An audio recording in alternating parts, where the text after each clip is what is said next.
For more news and trending updates, subscribe to Connect Gujarat, press the bell icon to never miss an exclusive from us.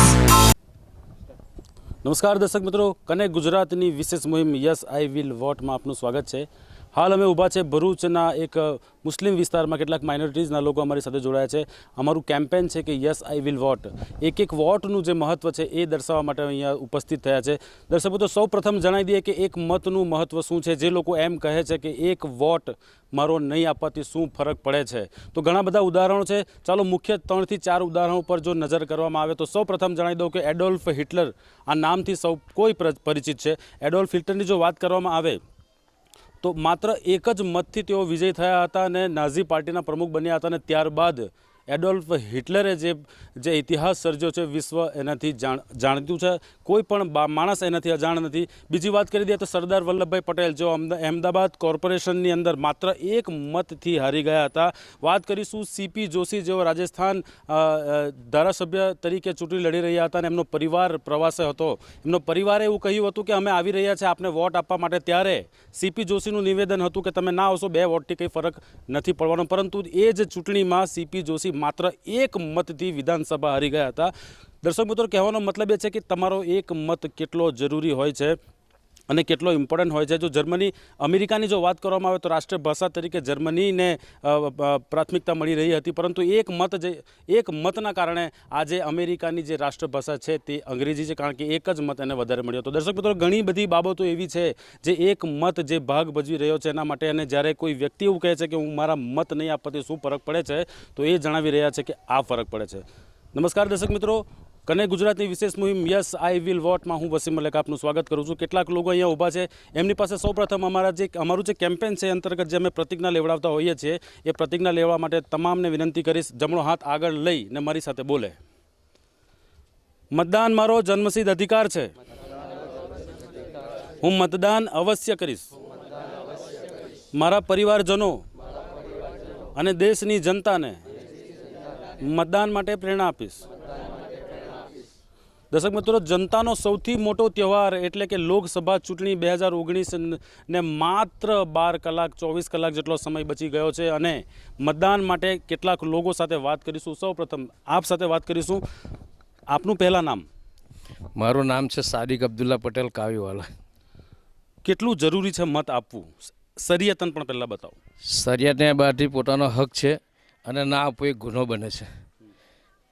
મતનો અધિકાર પોતાનો એટલો છે કે આપણે પોતાના મત વિસ્તારની અંદર પોતાના સભ્યોને સાથે રાખી આપણી અંદર સૌથી નાનો જે મતદાર હોય, સાચો માણસ, જે બધા જ ઉભેલા હોય, જેની કારકિર્દી ખરાબ હોય, તેમાં સૌથી નાની કારકિર્દીવાળાને આપણે મત આપવાનો છે, કે જે પોતાના ચૂંટાઈ આવ્યા પછી કોમની ખિદમતની અંદર અગ્રેસર રહે ને પોતાની ઉંમર પોતાના દેશનું ધ્યાન રાખે.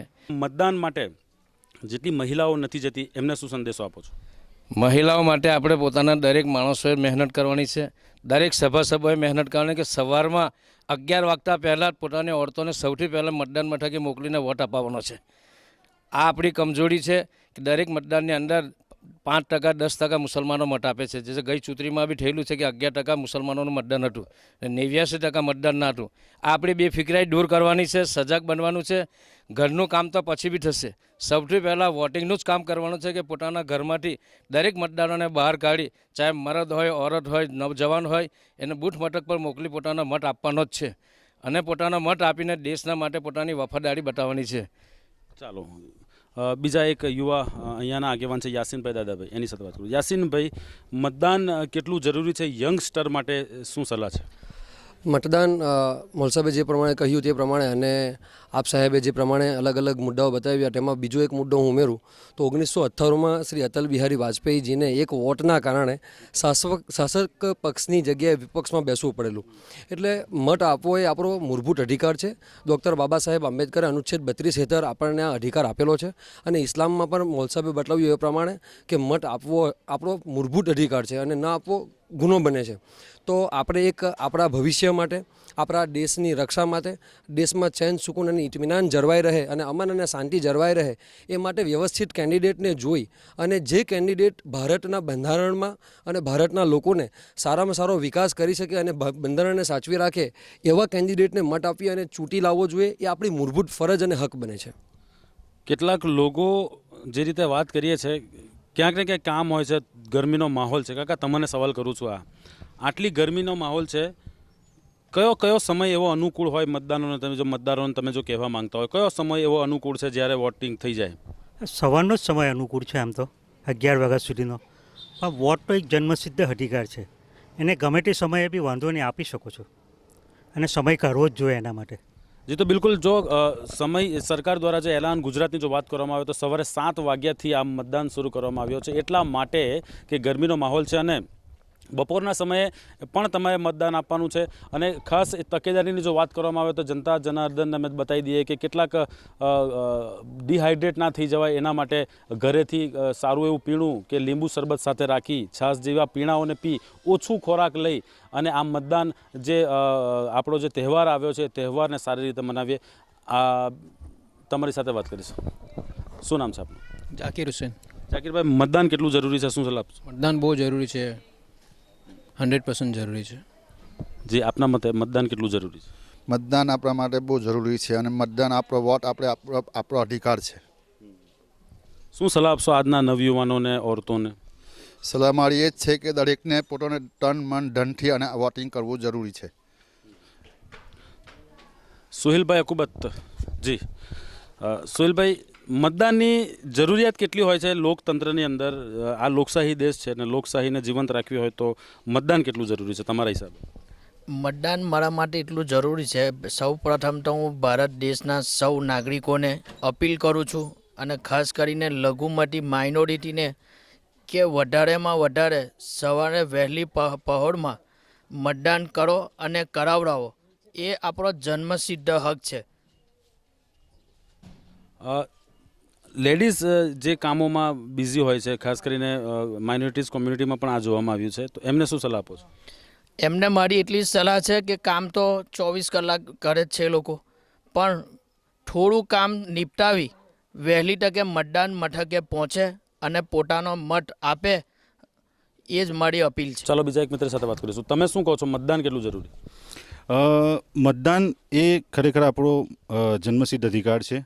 મતદાન કરવું ખૂબ જ જરૂરી છે. જેવી રીતે જીવનની જરૂરિયાતની દરેક વસ્તુઓને આપણે મહત્ત્વ આપીએ છીએ, એ જ રીતે મતદાનને પણ મહત્ત્વ આપવું જોઈએ.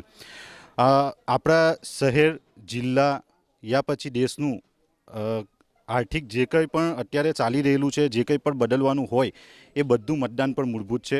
અને એક મતનું બહુ મહત્ત્વ છે. એક મતથી કંઈ ફરક નથી પડતો. એ વિચારનારોની વિચાર બુદ્ધિ ખોટી છે, વિચારસરણી ખોટી છે. અને મારા વિસ્તારની અંદર હું મારી મા બહેનોને અને મારા ભાઈઓને અને ખાસ કર યુવા વર્ગને દરેકને લઈને હું મોટા પાયે મતદાન કરવાની હું કોશિશ કરીશ, હું કરીશ અને દરેકને કરાવડાવીશ, કેમ કે મતદાન ખૂબ જ જરૂરી છે. યશનભાઈ, યુવા વર્ગ એક મોટો હિસ્સો ધરાવે છે વોટિંગ માટે, એમના માટે યુવા વર્ગની વાત કરીએ આપણે તો યંગ જનરેશન જે ચાહે એ કરી શકે છે અને આવાવાળો સમય એ યંગ જનરેશનનો જ છે. અને આપણે સ્કૂલમાં હતા ત્યારથી આપણે એક વાત સાંભળતા આવ્યા છે કે આજના જે વિદ્યાર્થીઓ છે એ આવતીકાલના નેતા છે. તો યુવાનોને મારી એક અપીલ છે કે શહેરનું દરેક સોસાયટીનું દરેક ઘર અને દરેક ઘરની દરેક વ્યક્તિ પોતે કઈ રીતે વોટ આપે અને લોકોને કઈ રીતે વોટિંગ કરાવડાવે, એ બાબતને ધ્યાનમાં રાખી અને પોતે સજાગ થઈ, જાગૃત થઈ અને પોતે વોટિંગ કરે અને લોકો સુધી વાતો પહોંચી પોતાના ઘરની જિમ્મેદારી લઈ અને ત્યારબાદ પોતાના સોસાયટી અને મહોલ્લાની જિમ્મેદારી લઈ અને વધુમાં વધુ વોટિંગ કરાવડાવે અને 100% વોટિંગ કરાવડાવે, એ બાબતને ધ્યાનમાં રાખવી જોઈએ. અને આ યુવાનો જો અગર થામી લે તો આ કરાવી શકશે. ચાલો, તમે શું કહેવા માંગો છો? હા, પહેલાં તો આપણે yes I will vote connect Gujarat દ્વારા જે મતદાન માટે જનજાગૃતિ અભિયાન ચલાવો છે, એમનો પશ્ચિમ વિસ્તારમાં સ્વાગત છે. બહુ સારું કેમ્પેઇન છે. બીજું કે મત આપવો એ આપણો મૂળભૂત અધિકાર છે, બરાબર છે. એટલે હું મારી પોતાની વાત કરું તો હું મારી ફેમિલી, મારા કાકા મોટાને લઈ અને 23 તારીખે મતદાન કરવા જવાનું છે. ત્યાં હું પોતે મારા ખર્ચે મારા મિત્રને જે બી કોઈ હશે એને હું આગ્રહ કરીશ અને લઈ જવાની કોશિશ કરીશ કે મતદાન વધારેમાં વધારે કરે. ચાલો, તો આ હતું અમારો વિશેષ campaign yes I will vote. ફરી એકવાર વિનંતી કે લોકશાહીનું મહાપર્વને સારી રીતે ઉજવીએ, શાંતિથી ઉજવીએ, સલામતીથી ઉજવીએ અને કાયદો અને વ્યવસ્થા જળવાઈ રહે એ રીતે ઉજવીએ અને મતદાન અવશ્ય કરે, કારણ કે એક મત લોકશાહીને જીવંત રાખનારું હોય છે. ફરી મળીશું બીજા કોઈ સેગમેન્ટ સાથે. ત્યાં સુધી મને રજા આપો. નમસ્કાર.